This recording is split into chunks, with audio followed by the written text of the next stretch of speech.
A reading from the book of Genesis, chapter 32.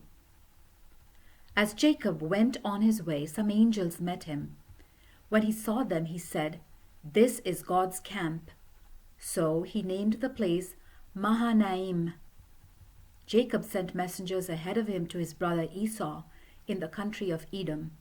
He instructed them to say, "I, Jacob, your obedient servant, report to my master Esau that I have been staying with Laban and that I have delayed my return until now.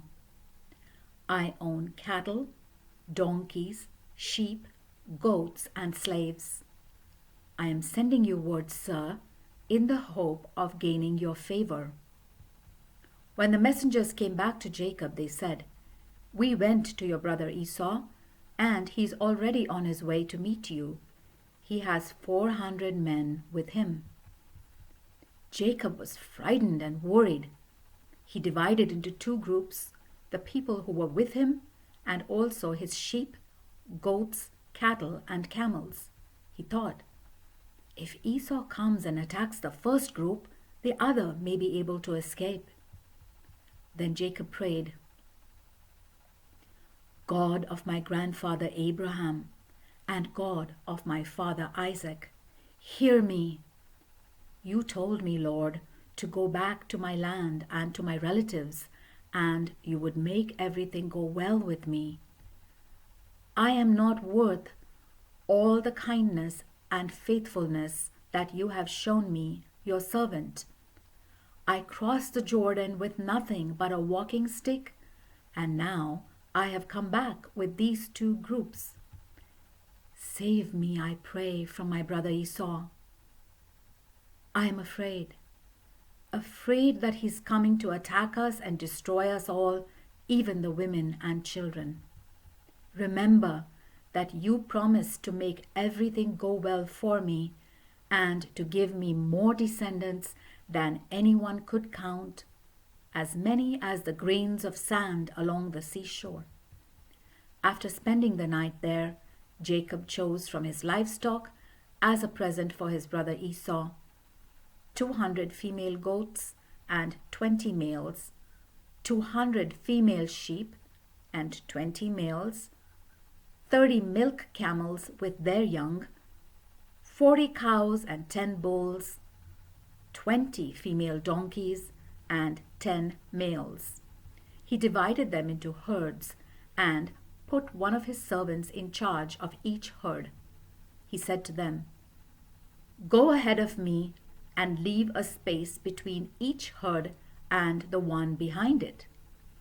He ordered the first servant, "When my brother Esau meets you and asks, 'Who is your master? Where are you going? Who owns these animals in front of you?' you must answer, 'They belong to your servant Jacob. He sends them as a present to his master Esau. Jacob himself is right behind us." He gave the same order to the second, the third, and to all the others who were in charge of the herds. "This is what you must say to Esau when you meet him. You must say, 'Yes, your servant Jacob is right behind us.'" Jacob was thinking, "I will win him over with the gifts, and when I meet him, perhaps he will forgive me." He sent the gifts on ahead of him and spent that night in camp. That same night Jacob got up, took his 2 wives, his 2 concubines, and his 11 children, and crossed the Jabbok River. After he had sent them across, he also sent across all that he owned, but he stayed behind, alone. Then a man came and wrestled with him until just before daybreak. When the man saw that he was not winning the struggle, he hit Jacob on the hip, and it was thrown out of joint. The man said, "Let me go. Daylight is coming." "I won't, unless you bless me," Jacob answered. "What is your name?" the man asked. "Jacob," he answered. The man said, Your name will no longer be Jacob. You have struggled with God and with men, and you have won. So your name will be Israel. Jacob said, Now tell me your name. But he answered, Why do you want to know my name? Then he blessed Jacob. Jacob said, I have seen God face to face, and I am still alive. So he named the place Peniel. The sun rose as Jacob was leaving Peniel, and he was limping because of his hip.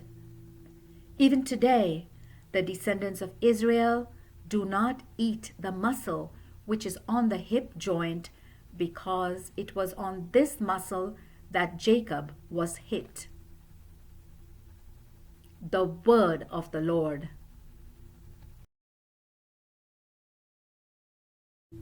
A reading from the book of Genesis, chapter 33.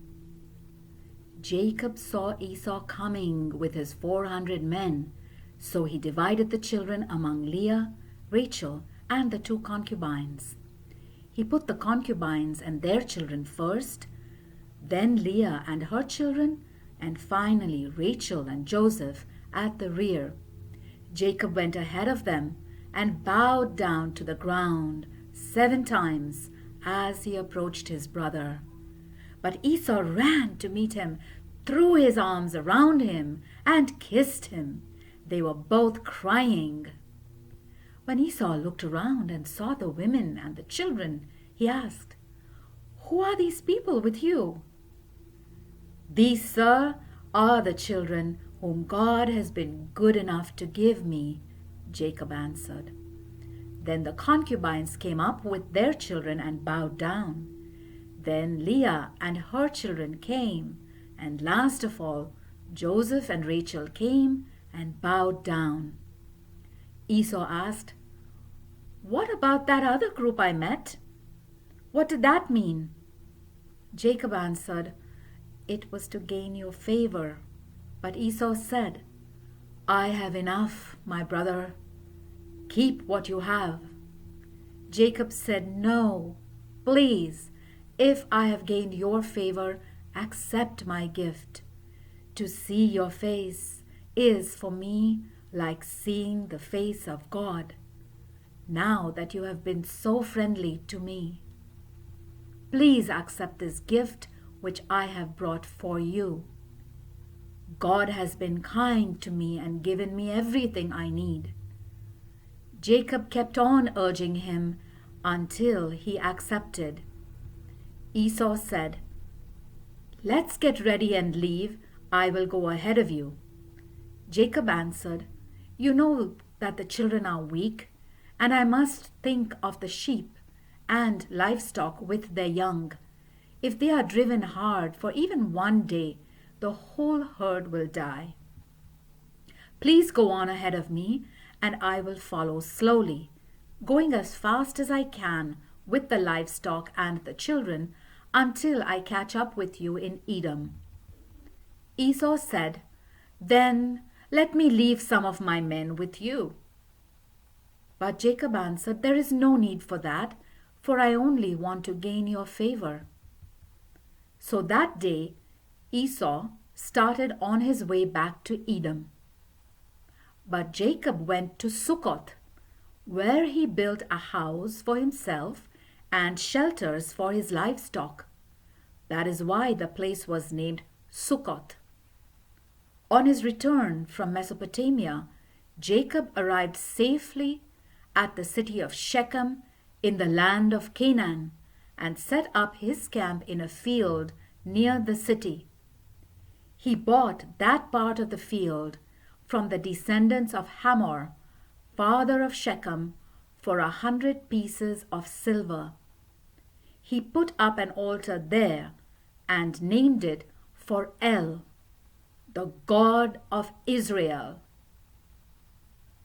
The word of the Lord.